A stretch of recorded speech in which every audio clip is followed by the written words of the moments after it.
If you want to do your very own paver patio system in your backyard and make sure it's sloped away from your house, keep on watching. Let's get started.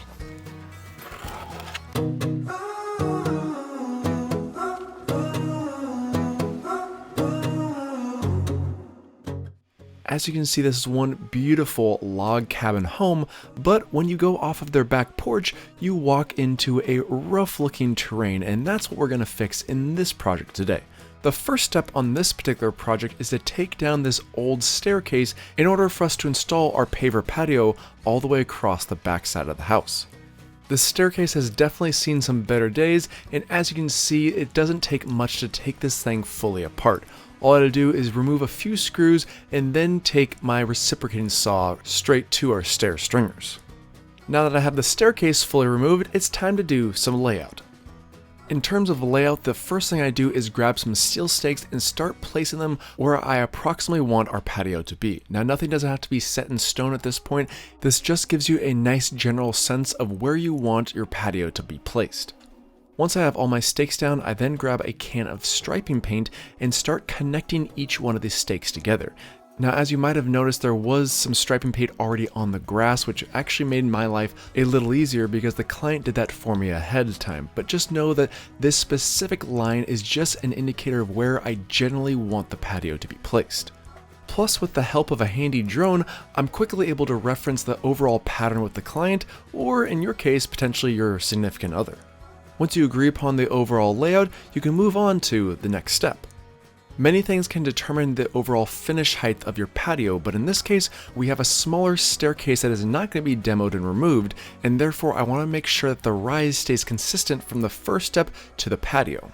And that's where our laser level comes into play, and if there is one tool I suggest having on hand at all times, it's going to be a laser level because it makes the process so much easier when determining exactly where true level is all the way across this patio.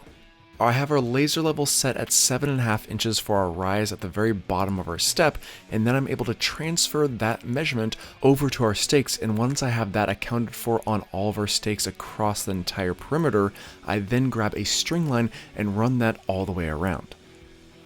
A laser level really does help this entire process of figuring out exactly where true level is across this entire patio.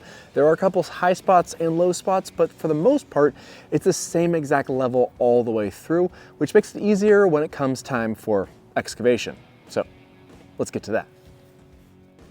In past videos, I've shown how you can easily rent a walk-behind skid loader, which will do an incredible amount of work for you, especially with the fact that it has multiple attachments.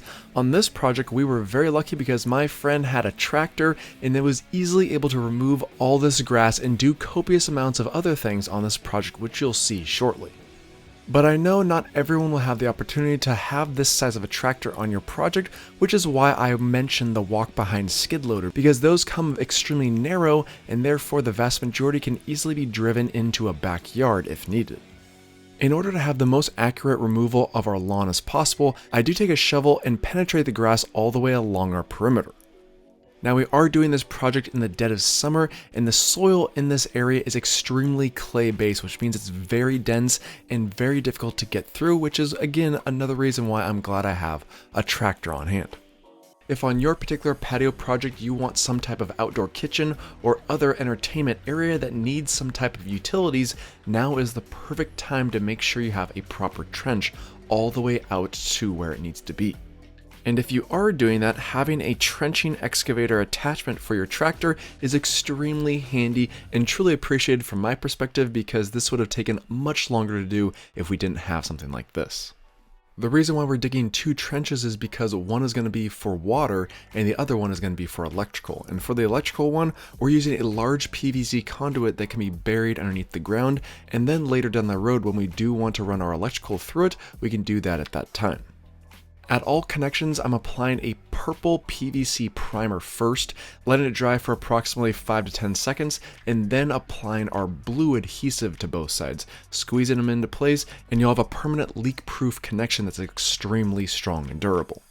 Once I'm able to calculate the overall length of the pipe along with our 290s, I can then cut our PVC pipe to the appropriate length. Just make sure that you're cutting the right side and you're salvaging the female end of the PVC pipe. That is actually quite important because if you don't do that, then you're never going to be able to connect these two pieces together unless you have a coupler. Once we have our PVC conduit positioned properly, I can then start backfilling accordingly, and hopefully I try and avoid any dirt to get into the pipe at this point. I do backfill by hand first, compact it just with my body weight, and then go back and use our tractor to backfill the remainder. As for the water line, it's just a 1-inch PEX line that we run all the way through and then backfill accordingly. Just know ahead of time that if you do run an outdoor line like this, you're most likely going to have a connection at the house where you blow air through the line to push water out during the winter months. Now that we have all the grass removed, it's time to level out this sub-base. Now the one thing we have to think about is to, one, make sure that we have the proper slope. We want at least 1/8 of an inch of slope for every foot, because no matter where the moisture comes from, we want to guarantee that it's not going towards the house. Make sure it's going away from the house. We also need to think about the height of our patio, because this is the overall height measurement that I want our patio surface to be at, which means we need to account for 3 to 4 inches of crushed rock, then 1 inch of sand, and then 2 inches for our pavers, which means we need at least 6 inches of space underneath this level mark. So we got our level, let's figure out where we need to be.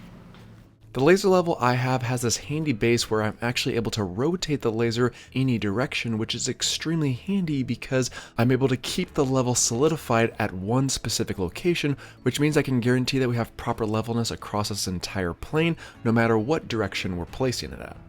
There are a number of areas across this entire plane that are too tall, which means that we have to remove some soil. And because we're so close to the house, I don't want to use the tractor, so we're doing that portion by hand. On your project, if you feel like you have a few high spots and a few low spots, you're going to always remove the high spots with a shovel and then go through it with a rake to level out that surface and transfer that soil to the low spots. An easy way to go about this area and make sure you have the proper depth is take a measurement off the laser level and mark it with our striping paint. That just gives me a really nice general reference of where I want the grade to be in order to lower our grade to the appropriate depth with our tractor. Then recheck our depth with our laser level and then start marking accordingly once we have the proper depth. I do the same process to the back side of the entire house just to guarantee that we have proper levelness all the way across. Once I get the grade to the appropriate height on the back wall, I do stake a few other locations in order to guarantee that we have a proper level guide all the way across the back side of the house. Once that's done, I then move my way to the opposite side of the patio and then make a mark where the level line is. After that's done, I then determine where the slope needs to be. So as I noted before, for every foot away from the house, we have to go down 1/8 of an inch. That means for every 8 feet away from the house, you're going down 1 inch. With the stakes marked on both sides, I then take a string line and attach that where it's marked, which indicates the very top of our pavers. Then I bring it all the way across our patio and note that it's placed where the slope is indicated. And that will guarantee that as we're checking for height across the string line, we're also accounting for proper slope all the way down the patio. Once I have a few marks accounted for, I then go back with our tractor and start removing all the areas that are too high. Then I recheck everything and make sure that those are at the proper height. This is a very nice, easy, and straightforward way of doing it, but also note that it doesn't have to be absolutely perfect. Just make sure you have approximately 6 inches of depth all the way across the patio. We finally figured out and finished off our grading for our soil, but now before we get to rock, we need to apply a weed barrier. Now this, again, is a weed barrier, but it also makes sure that we separate between our crushed rock and our soil, and it also makes sure and lets water and moisture through because it's woven. Very durable, and hopefully it lays down much more smoothly than trying to grade all this dirt out. In terms of proper installation of our weed barrier, it's very easy and straightforward. Just make sure you have plenty of stakes on hand, and when I say stakes, it can merely be just generic landscaping stakes or even landscaping nails. I apply one on each corner and then proceed to rolling out all the way across our yard. Once I'm at the opposite side, I then straighten out our fabric and then spike both corners. I remove any excess with a utility blade and place a few more stakes just in case. As I apply our weed barrier to all other areas of our patio, I make sure that we overlap our edges approximately 6 inches on both sides and stake those edges down so they don't flap in the wind before we get to our crushed rock.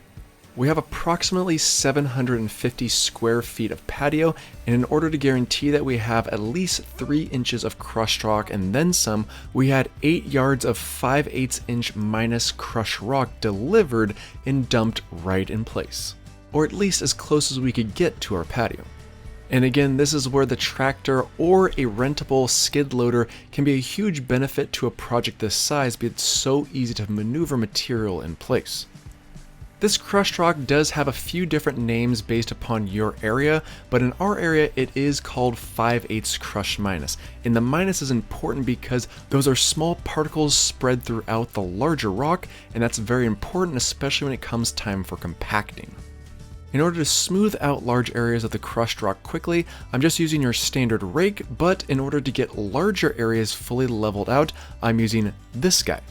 It's literally just a couple 4x4s attached to each other, which you're dragging around, making sure that the area, in all honesty, is not fully leveled out, but it's planed out, so it's one consistent plane surface. It works surprisingly well, and once you have all of your rock fully spread out, it's time to recheck our height, and in this circumstance, we're looking for approximately 3 inches. Now in our circumstance, I did find that one side was actually considerably high compared to the other, so I had to push and spread out the rock in one direction to make sure that we have a consistent 3 inches of space. Once we have everything smoothed out and planed appropriately, it's time for compaction. This is a plate compactor, and if you haven't used one before, it is one of the most satisfying tools I have actually ever used because it does an extremely good job at compacting substrates. It's mainly just a motor attached to a steel plate at the very bottom, which vibrates and therefore it compacts as you go across the substrate. With the particular model I'm using, it has a tank for water in the very front, so it can dispense water as you're going over the substrate. This seems to serve two purposes: one, making sure the dust doesn't go everywhere as you're going over this area, and two, having some moisture over this rock really does seem like it compacts it even better than if it was dry. You can just use a hose, which you can see me doing there, but it does seem to be harder to figure out what areas you compacted if everything looks the exact same.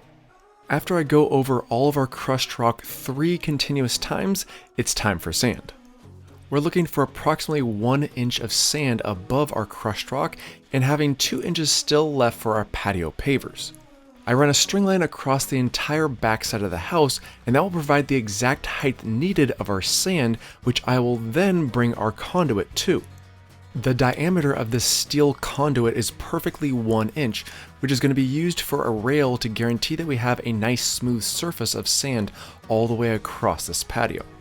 In order to adjust the height of the conduit to the point where I need it, I pour crushed rock over the top and bring it up slightly as needed.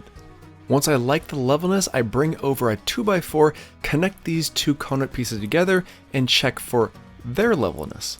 As you can see, I'm quite level, and now it is time for sand.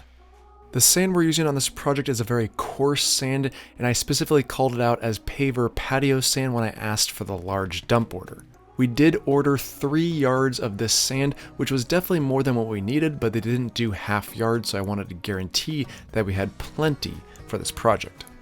I don't want to drive over our crushed rock even though it's compacted with our tractor, so we have to hand deliver the sand to our respected areas. You can dump it out in one foul swoop, but it is nice to transfer in smaller sections because it's more easily able to be raked out or leveled out with our screed. I go over the area quickly and efficiently with our rake and then come back with our 2x4.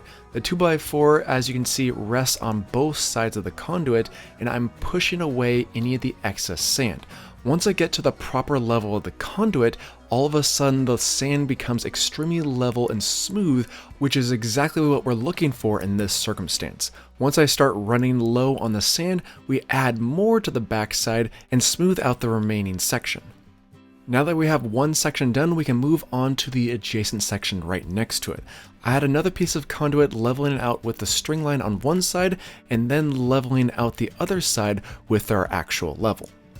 One thing you do want to watch out for is to make sure that if there is a slight space underneath our conduit, that you pack that in with sand, because you don't want this conduit to move on you, and in order to guarantee that while you're using the screed, you apply sand to the bottom section, and that will guarantee that there's no movement as you're screeding over this entire area. This might be a little nitpicky on my end, but I certainly think that it's an added value if you want a perfectly smooth surface over this entire large area.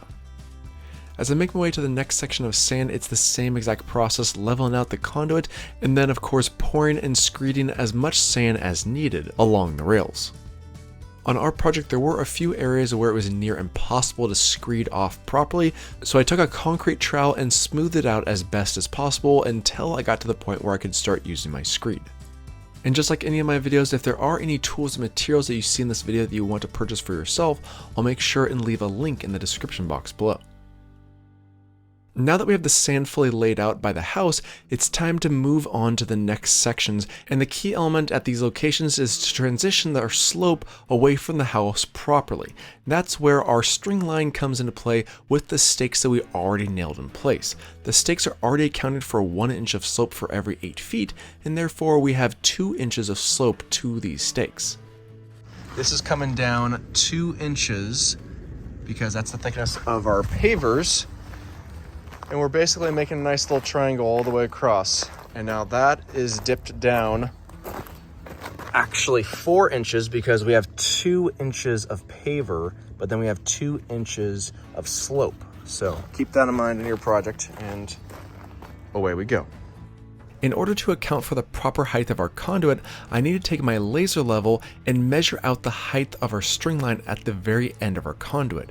That way I know for certain what the mark I'm trying to go for once I bury the conduit down, and that will guarantee that I have a consistent slope accounted for all the way down this patio. I do double check for levelness before I start screeding, but as long as the top of my conduit is measuring out the same measurement as the very top of our string line, that will guarantee that I have the proper slope, and I continue this strategy all the way to the very bottom of this string line's triangle. Now I'm sure there's a plethora of different ways to get the proper slope on this patio, and if you have any suggestions on how to do it next time, please feel free to leave a comment, because I'm always interested in learning new skill sets, because I know my way might work for me, but if there's another way that works better for you, I'm always interested in a learning opportunity. As we make our way down to the last and final section of sand that needs to be screeded out, I can feel rest assured that this thing is perfectly sloped, but unfortunately just watch out for 3-legged wiener dogs that might get in your sand. But luckily for us, our patio pavers arrived just in time, but we'll have to wait till next week to get them fully installed. As you can see, this might not be finished, but is still one truly beautiful, sexy beast of a patio that will be finished next week. Oh yeah,